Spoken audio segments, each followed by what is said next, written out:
নমস্কাৰ বন্ধুসকল, মোৰ অন্য এটা ভিডিঅ'লৈ আপোনালোকক স্বাগতম জনাইছোঁ। বন্ধুসকল, আজি আমি আলোচনা কৰিম SSC GD কনষ্টেবল 2024ৰ ওপৰত। যদি আপোনালোকে ফিজিকেল কাট অফতকৈ 1, 2, 3 নম্বৰ বেছি পাইছে, তেতিয়াহ'লে আপোনালোকৰ বাবে ভিডিঅ'টো অতি গুৰুত্বপূৰ্ণ। যদি আপোনালোকে অকণমান মাৰ্কৰ কাৰণে ফেইল কৰিলে বা ফিজিকেল দিবলৈ নাপালে, তেতিয়াও আপোনালোকৰ বাবে অতি গুৰুত্বপূৰ্ণ এই ভিডিঅ'টো। আপোনালোকে ভিডিঅ'টো শেষলৈকে চাই থাকক। এটা ভয়ানক খবৰ দিবলৈ চেষ্টা কৰিম। কি খবৰ, গোটেইখিনি তথ্যই আপোনালোকে ভিডিঅ'টোত গম পাব। যদি মোৰ চেনেলটোত প্ৰথমবাৰ কাৰণে ভিজিট কৰিছে, তেতিয়াহ'লে মোৰ চেনেলটো ছাবস্ক্ৰাইব কৰক আৰু কাষত থকা বেল আইকনটো প্ৰেছ কৰক।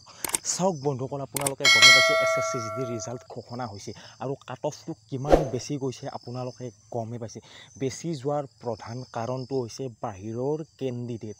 আপোনালোকে লক্ষ্য কৰিছে যে লিষ্টসমূহত কেনেকৈ বাহিৰৰ হেজাৰ হেজাৰ ল'ৰা ছোৱালী সোমাই আছে। আমি ধৰি ল'লোঁ যে অসমৰো অকণমান ল'ৰা ছোৱালী আছে, যিবোৰ ল'ৰা ছোৱালী যাদৱ, কুমাৰ সিং এনেকুৱা ধৰণৰ টাইটেল লিখা ল'ৰা ছোৱালী অসমতো মিনিমাম ক'বলৈ গ'লে 5ৰ পৰা 6% আছে। কিন্তু সেই বোলে 5-6 হাজাৰ ল'ৰা অসমত নাই। এইবাৰ ছোৱালীও দেখা গৈছে। আপোনালোকে এটা কথা লক্ষ্য কৰক, পদ আছে আপোনালোকৰ প্ৰায় ধৰি ল'লোঁ 3,000 পদত বাহিৰৰ ল'ৰা আছে প্ৰায় 5,000ৰ ওপৰত। যদি তাৰে 1,000 ল'ৰা ছোৱালীয়ে চাকৰি পায়, সেই 1,000 ল'ৰা ছোৱালী আমাৰ অসমৰ নিবনুৱা হৈ যাব। কাৰণ সিহঁতৰ মাৰ্কসমূহ বহুতখিনি যথেষ্টখিনি আছে। আমাতকৈ সিহঁতৰ মাৰ্ক যথেষ্টখিনি বেছি আৰু সিহঁতে চাকৰি পোৱাটো একেবাৰে নিশ্চিত যদি সিহঁতে ফিজিকেল দিব পায়। আপোনালোকে এতিয়া সজাগ হ'ব লাগিব, কাৰণ এইখিনি টাইমত আপোনালোকে সজাগ হোৱাৰ দৰকাৰ। বৰ্তমান এনেকুৱা এটা পৰিৱেশ আহি পৰিছে যে আমি নিজেই নিজকে সজাগ কৰিব লাগিব আৰু আমি নিজেই কৰিব লাগিব। আপোনালোকে এইটো কথা মনত ৰাখিব। এইটো কথা মই আপোনালোকক এইটো নহয় যে মই কিবা বেলেগ উদ্দেশ্যত কৈছোঁ, মই আকৌ উদ্দেশ্যত কোৱা নাই। কাৰণ মই এনেকুৱা পৰিস্থিতিৰ ভুক্তভোগী 2018 চনত।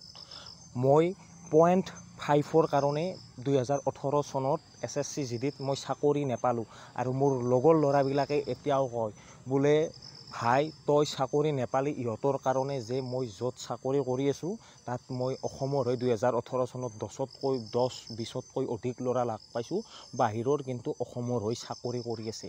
এইবিলাক নাথাকিলে হয়তো তয়ো আজি চাকৰি কৰি থাকিলি হয়, এনেকৈ কয়। তেতিয়া মোৰ বহুত দুখ লাগে, কিন্তু কি কৰিম, উপায় নাই। আপোনালোকক সেইকাৰণে জনাইছোঁ, আপোনালোকে যদি কম নম্বৰো পাইছে, কাট অফ অকণমানো নাবাঢ়ে, হয়তো 2, 3, 5 এনেকৈ বাঢ়িব পাৰে, কিন্তু আপোনালোকে চাকৰি পাব অতি নিশ্চিত। এতিয়া আপোনালোকৰ মনত এনেকুৱা লাগিছে যে মোৰ 15 নম্বৰ বেছি আছে, 10 নম্বৰ বেছি আছে, মই চাকৰি পাম নে নাপাম, এনেকুৱা মনত ভাৱ হৈ আছে। কি কাৰণত, যে বাহিৰৰ ল'ৰাই বহুত বেছিকৈ নম্বৰ পাই থৈছে আৰু বাহিৰৰ ল'ৰা 5ৰ পৰা 6 হাজাৰৰ ভিতৰত আছে। এইখিনিক আমি কি কৰিব লাগিব, আমি কৰিব লাগিব তেওঁলোকে ফিজিকেল দিবলৈ আহিলে আমি তেওঁলোকক ধৰি প্ৰশাসনৰ হাতত চমজাই দিব লাগিব। আমি মাৰধৰ কৰিব নালাগে। আপোনালোকে মাৰধৰ নকৰিব, আপোনালোকে তেওঁলোকক ধৰি প্ৰশাসনৰ হাতত চমজাই দিয়ক, যাতে তেওঁলোকে ফিজিকেলটো দিবলৈ নাপায়। যদি ফিজিকেলটো দিবলৈ পায়, তেতিয়াহ'লে আৰু তেওঁলোকে চাকৰি লৈ ল'ব।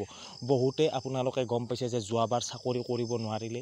এইটো কথা মিছা, যোৱাবাৰৰ পৰাও চাকৰি কৰিছে, বহুত সংখ্যক ল'ৰা ছোৱালী চাকৰি কৰি আছে, বৰ্তমান ট্ৰেইনিং কৰি আছে। মোৰ লগৰ ল'ৰাই নিজে জনাইছে ট্ৰেইনিং কৰি থকা, মোতকৈ সৰু ভাইটি, কিন্তু জনাইছে যে অসমৰে লৈছে কিন্তু ট্ৰেইনিং কৰি আছে।